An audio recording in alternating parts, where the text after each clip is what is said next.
Nesta aula, vamos falar da NR5, CIPA. A CIPA significa Comissão Interna de Prevenção de Acidentes.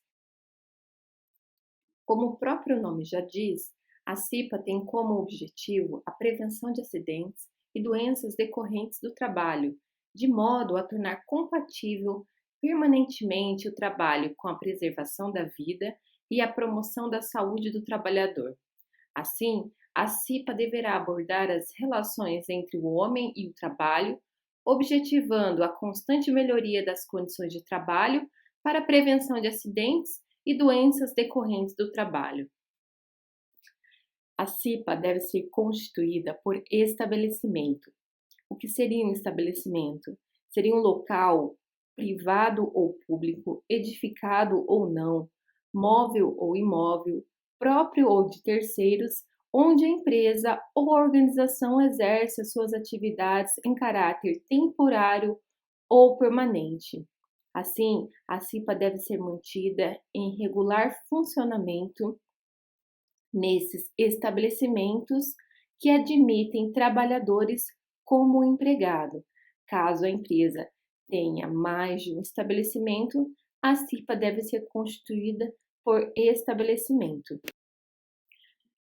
Ainda quanto à Constituição, no tópico 5.2 da norma, comenta-se que a CIPA deve ser constituída por estabelecimento que admitam trabalhadores como empregados, ou seja, havendo órgão público ou empresa pública onde haja trabalhadores efetivamente com vínculos de trabalho regidos pela CLT e outros com vínculos estabelecidos conforme o Estatuto do Servidor Público, a CIPA deve ser constituída levando-se em consideração o número de empregados efetivamente vinculados ao regime seletista. E, sendo assim, somente esses devem ser candidatos e somente esses devem votar. Entretanto, cabe ressaltar que a ação da CIPA para a melhoria das condições de trabalho não pode haver, sob pena de infração à Constituição Federal, determinação de medidas discriminatórias, como, por exemplo, a solicitação de distribuição de determinado equipamento somente para os seletistas.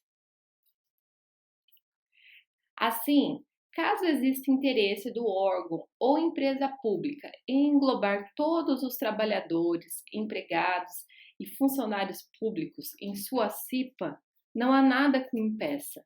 Nessa situação, poderão ser candidatos também os trabalhadores e servidores públicos, mas deve ser garantido o número de vagas estabelecidos para os empregados seletistas naquele estabelecimento público. Então, o dimensionamento da CIPA, no caso, deve considerar todos os trabalhadores naquele estabelecimento, seletistas e estatutários.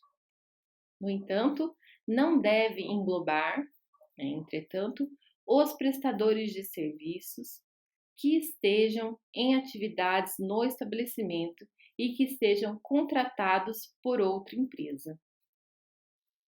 Para fazer a sua constituição, devem ser observadas disposições de setores econômicos específicos. Para isso, existe o Código Nacional de Atividades Econômicas, o CNAE. O CNAE está disponível no Cadastro Nacional da Pessoa Jurídica, CNPJ. Então, além do número da inscrição, data de abertura, temos o nome empresarial e o código e descrição da atividade econômica principal. Então, nós temos o CNAE. Uma vez em posse do CNAE, que é a informação presente no cartão CNPJ da empresa, a NR5 disponibiliza o quadro 2. Neste quadro é apresentado o agrupamento de setores econômicos pela Classificação Nacional de Atividades Econômicas, ou seja, o CNAE, para o dimensionamento da CIPA.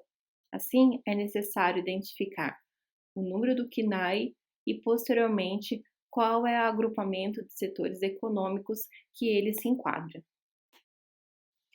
Assim, a CIPA será composta de representantes do empregador e dos empregados, de acordo com o dimensionamento do quadro 1, que está disponível aí na NR5, ressalvadas as alterações disciplinadas em atos normativos para setores econômicos específicos. Assim, tendo a informação que obtivemos lá no quadro 2, qual é o grupo, né, que a empresa se enquadra, conseguimos então estabelecer a partir do número de funcionários a quantidade de representantes do empregador e dos empregados. Então vejamos um exemplo. Caso o grupo seja C2 e possua empregados no estabelecimento entre 81 a 100, nós vamos ver aqui no quadro que teremos 2 efetivos e 2 suplentes.